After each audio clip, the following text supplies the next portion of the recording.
Hello, I'm Lowell Martin and this is MCC Today. You're going to learn a lot. Stay tuned.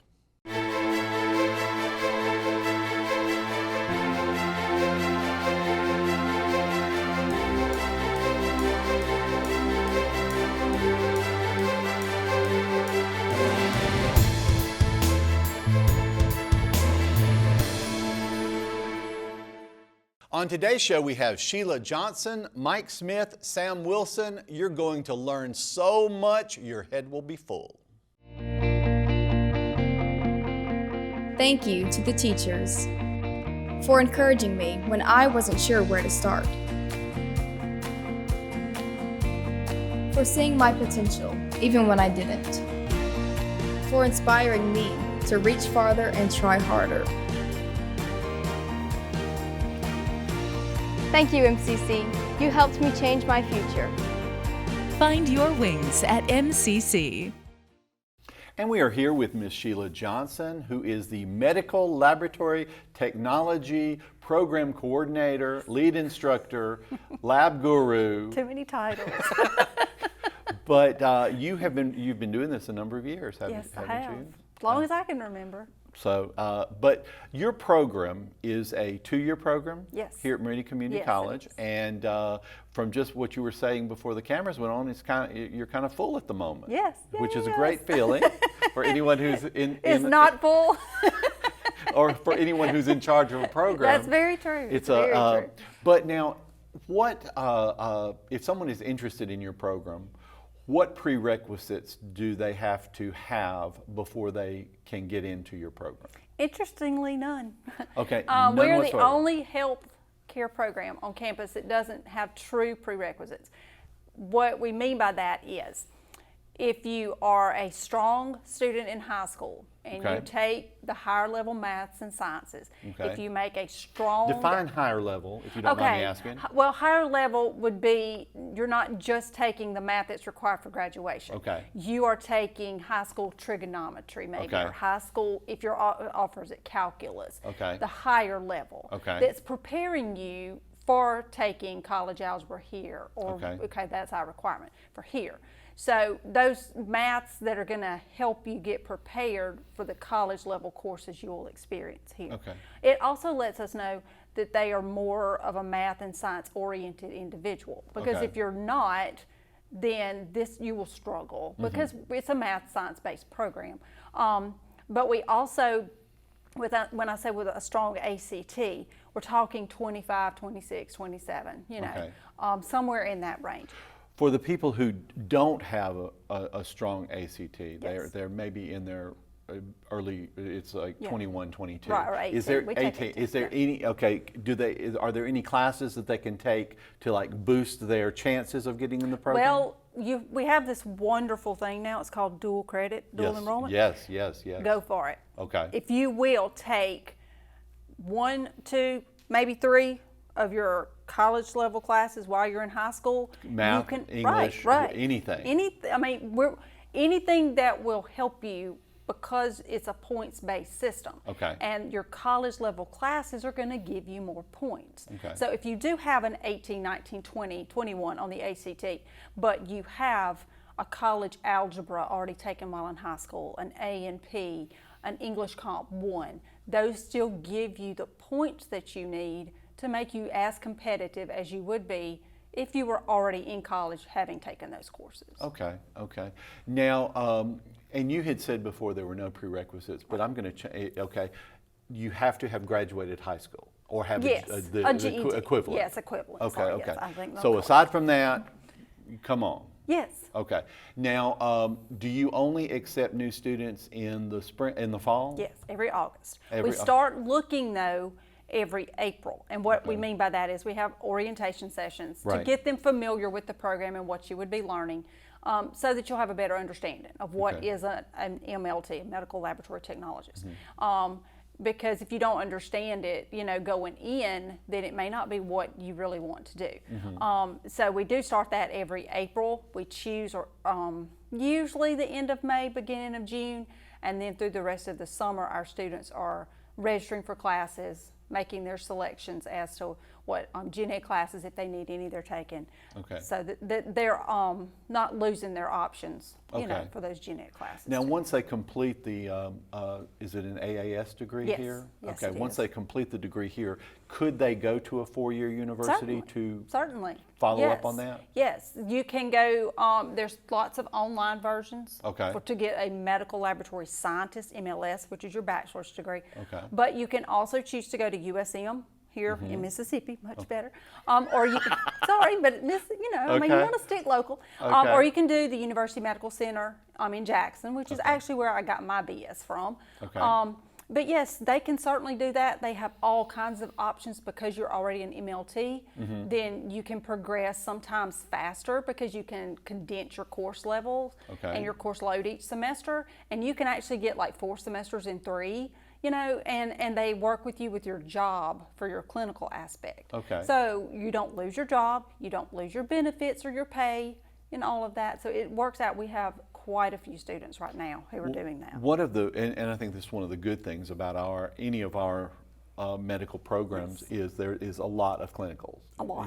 Because you not only, it's like you read about something, now go do it. Now go do it. And I think that's the important part is you have a lot Put of it into hands-on. right, But if you're practical. just in a 2-year program and you get out of that 2-year program, what are the job possibilities? Are they pretty good out there, the It's job prospects? ridiculously ridiculous how many jobs there are. Okay. Seriously, like there are jobs here local, there are jobs across the state, there So are it's jobs not just across like the you, country. it's not just in the medical, like go at hospitals where you go and get blood No, tests they can and work stuff in like that. doctor's office labs, emergency room labs.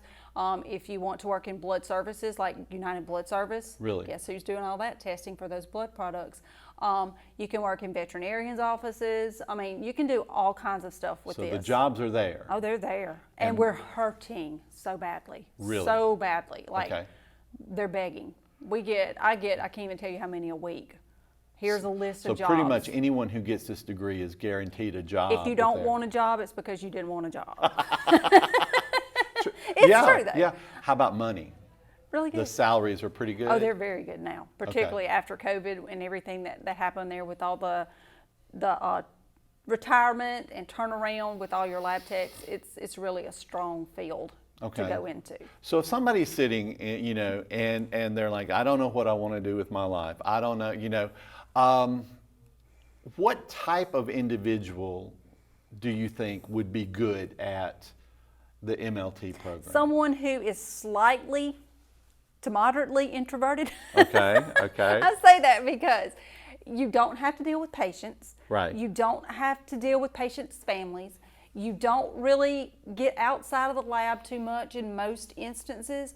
So you're working with the same people day in and day out. It's more, to me, when I came out of college, I was very introverted. Sure. Like people said, you used to never talk. Why do you talk so much now? But You're making up for I'm lost making time. up for all those years.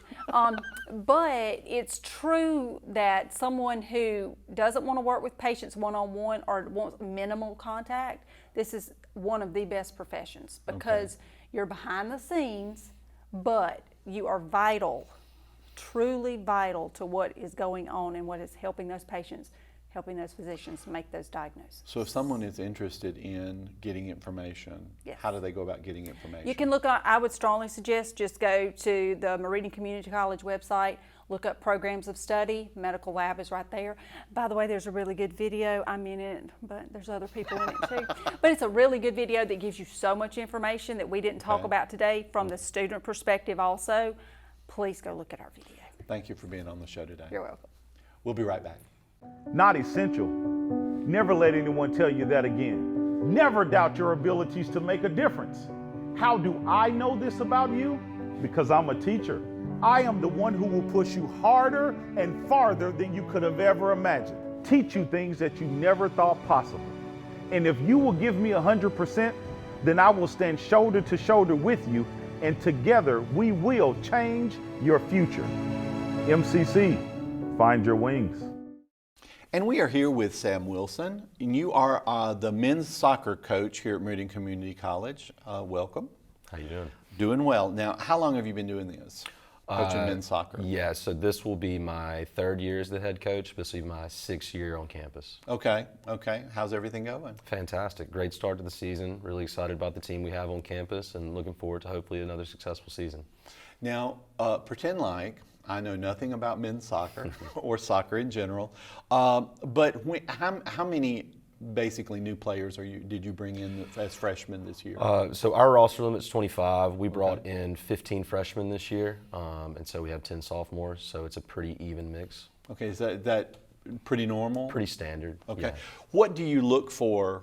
And I know you want someone that's a good soccer player, of course. But what additionally do you look for when you're looking for when you're recruiting new people? Yeah, obviously you want people that are going to hopefully impact the community in a positive way. We want people that want to serve the community. We want people that are going to be good students and they're going to try to be more than just a soccer player. If you come to Meridian Community College, obviously if they come and be a part of the soccer team, we want you to be a great soccer player, but you need to be a good student. You need to be a good servant in the community. Hopefully they get involved within some of the clubs and organizations. We want them to have a holistic experience while they're here in Meridian. Now, and that's one of the things that I've been so impressed with here is that, you're working with student athletes. They are athletes, but you have to remember that student part too. Right. And one of the things I think is just great is you require them to come to the Student Success Center to get help as needed. But is there anything else that you try to do to kind of mold them? As they're because you've got them for hopefully a couple of years, Right. And you want it to be a positive experience. Are there things that you're asking them that you kind of ask them to do, or do you have a more hands-on approach or hands-off? I'm just curious. Yeah, I think for me, a lot of times we like to do either like the peer tutoring or the like, especially with freshmen coming in, we like to pair them with a sophomore and kind of let them kind of grow as a pair, and the sophomores kind of teach them about Meridian, about the program, about the school, and then even more so when we bring in the international students who don't have any connection to here whatsoever. It's about helping them connect those roots. Our international admissions department does a tremendous job in helping them access all the things they need, but really trying to help them find a community within Meridian and make them feel like they're a part of it.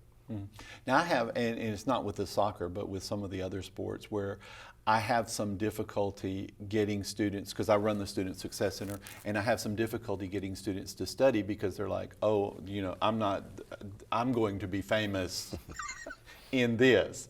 How do you, and I don't want to knock anyone's dream that they're saying I'm going to be a famous soccer player or anything, but how do you deal with that or kind of ego when they're like, I'm going to do this and not really concentrate on my studies as I should? Let's for me, it's about, what is your next step then? Do you think you're going to go straight to professional? The probability of that's very low, but the probability of you making good grades and maybe letting your soccer help pay for your education is a much more obtainable goal. And if you are talented enough at your sport, soccer, or whatever you do, right, they're going to find you. But you need to have a backup plan in case they don't find you, or life after sport, because you can't play sports forever. That's true. That's true. Now, how many games typically do you have in a season? 18 regular season games. Okay, and you some here, some away. Right. Okay, and how do we typically rank? Do you? Last year we did really well. We were nationally ranked for 6 of the 8 weeks in the poll. We got as high as number 12. We fell a little short last year of where we wanted to be and didn't make playoffs. We feel like this year we have a team that can get us over that hump and make playoffs this year, though. Wonderful, wonderful. Now, if a student is interested and who is good at soccer and is interested in coming to Meridian Community College, how do they go about getting your attention and possibly being able to come here? Yeah, so we have an online questionnaire through our website. We also have open tryouts every spring where people are able to come no matter the age or level, as long as they've graduated high school. If they have eligibility, we invite them to come try out, and then we do the best I can to find the best team we can. What drew you to being a coach? Well, my dad was a coach for me through my youth. Just looking at people I looked up to through my youth, I just always found a lot of coaches had big leadership positions, and those were positions of influence, and I've just always wanted to try to have a positive influence in my community, and I think it's a great way to give back. Has anything about being a coach surprised you? Oh, there's a lot of things. Anything you can talk about, or?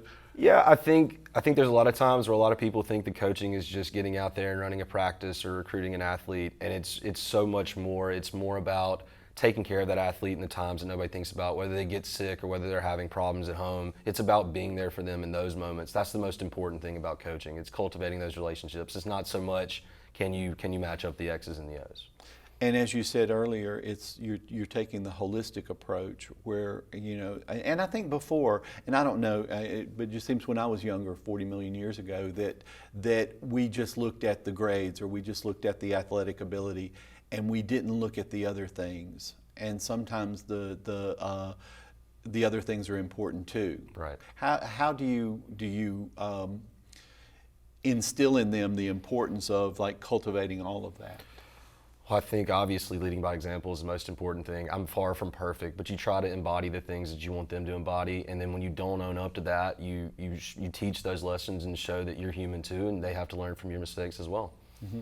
Aside from like doing well in the season or winning games, what's success to you? I think success for me is when I'm able to look at the young men that I'm coaching 10 or 15 years down the road, seeing if they're successful fathers, successful husbands, successful business people, and just hoping that they're living a successful life. Well, listen, I want to thank you for being on the show today. Yes, I would like to have you on again, okay? Would love to. We'll be right back. Since 1996, the MCC Foundation Tuition Guarantee Program has provided students an opportunity to find their potential. Thousands of students have benefited from the program. Over $6 million have been invested in the students who learn and live right here in our community. This program is funded by individuals and businesses who believe in our students, our families, and the economic impact of an education at Meridian Community College. Now is your chance to offer support. Give today at meridiancc.edu/give.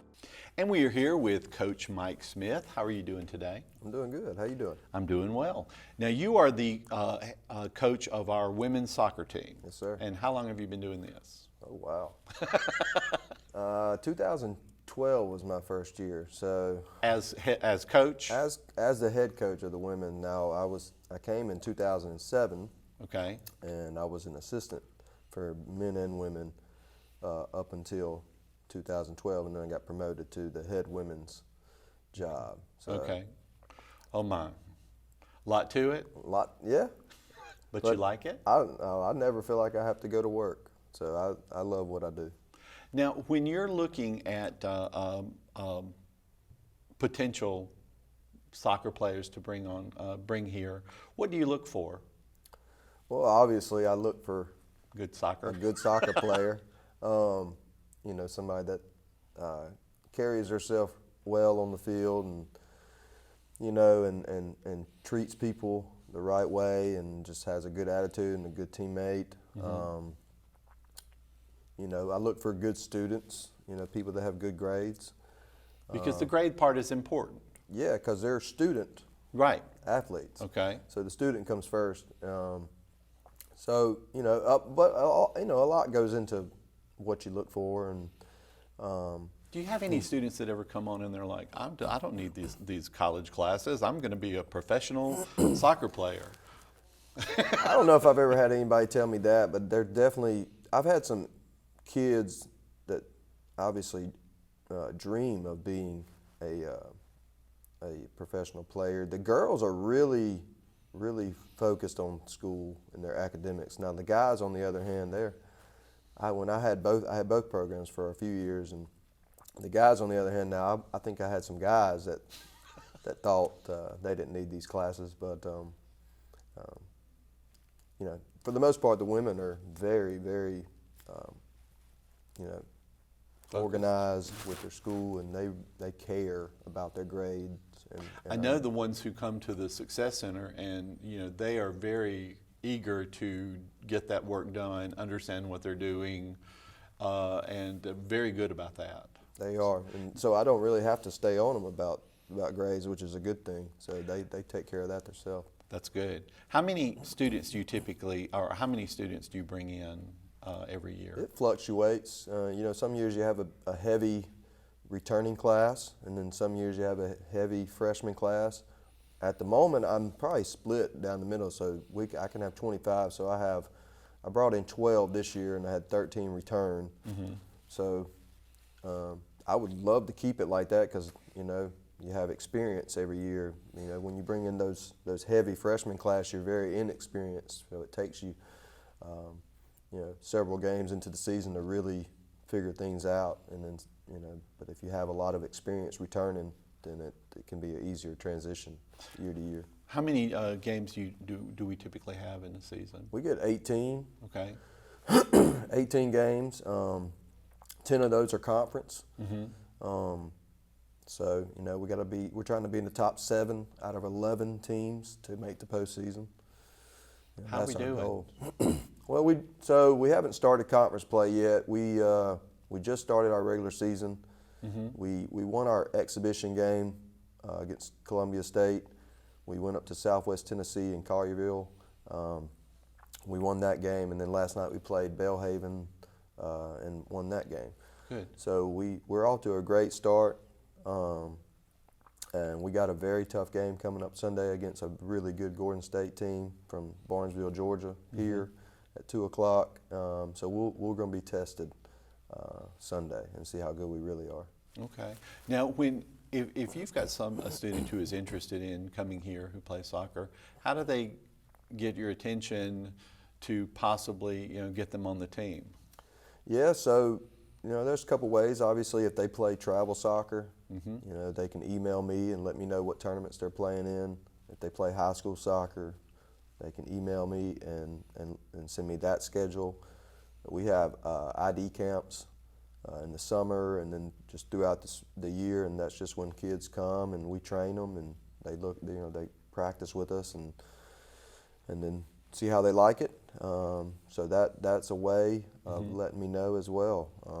And then sometimes it's just by word of mouth. You know, I hear about players and I have to go look at them and you know, see how they are.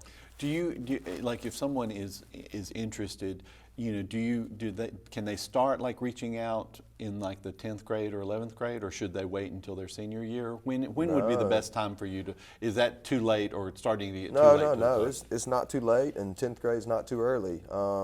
Obviously, there's rules for recruiting and stuff at the higher levels. For us, you know, we're not as strict on the rules at the junior college level as the NCAA is. So if they're in 10th grade and they send me an email or they call me or, you know, stuff like that, that's not too early at all.